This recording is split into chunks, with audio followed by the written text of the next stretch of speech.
Do you have to deadhead azaleas? Deadheading isn't necessary for all azaleas Rhododendron spp, but it encourages better flowering, helps prevent diseases and tidies up the plants. Azaleas grow in U.S. Department of Agriculture plant hardiness zones 4 through 9, and feature trumpet or bell-shaped spring blooms that range from ½ inch wide to more than 4 inches wide. Some azaleas are deciduous and some are evergreen, and the shrubs can be small or large-leaved. The Ohio State University Extension advises that deadheading is only needed for deciduous and large-leaved evergreen azaleas. Pruning takes place at the same time as deadheading.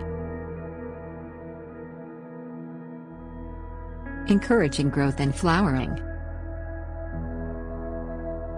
Deadheading azaleas removes the developing seed heads, and saves energy for growth and more flowers the following year.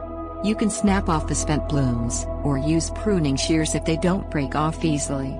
To prevent the spread of diseases, sterilize your pruning shear blades by wiping them with a cloth dipped in rubbing alcohol before and after deadheading and pruning azaleas. Break off or prune the flower at its base to make sure you remove the developing seeds. The base of the flower lies above the cluster of leaves. Spraying your hands with sprayable cooking oil helps to protect your skin when deadheading sticky shrubs. Ref 6. Preventing diseases.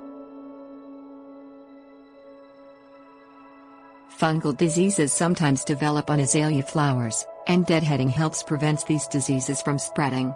During wet weather and humid conditions, azalea blooms can become infected with diseases that make them moldy and slimy. Avulinia azalea is a fungus that infects azaleas. Its tiny, irregular spots give flowers a freckled look. The spots grow larger and turn watery and soft, and blooms decay and stick to the leaves. Removing infected flowers provides the most effective control because the disease spreads from the blooms through rain, wind and insects. Removing leaf litter and mulch from beneath the shrubs and spreading a 2-inch layer of fresh mulch when flowering is over helps prevent the disease's return. Tidying up azaleas. Deadheading and lightly pruning azaleas improves their appearance. When deadheading shrubs, snap off or prune single growth buds at the ends of shoots.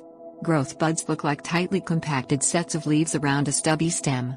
This light pruning encourages more growth buds and creates a dense, bushy plant. Heavy pruning isn't needed as azaleas naturally grow into an attractive form, but you can prune shoots to shape the shrub. Prune at the desired length just above an outward-facing bud. Don't prune azaleas later than just after flowering because this removes the buds that form the next year's flowers. Growing azaleas. Azaleas flower and grow best in moist, acidic soil and sheltered sites and dappled shade. The shrubs have shallow roots, and disturbing the soil around the plants can damage them. Pull up weeds or cut them off at the soil surface, and spread a pine bark or hardwood chips mulch to conserve soil moisture. Water shrubs regularly in dry weather so the soil stays moist, and in spring apply a fertilizer for acidic plants, such as a liquid 30-10-10 product diluted at a rate of 1 tablespoon per 1 gallon of water, or according to the manufacturer's instructions.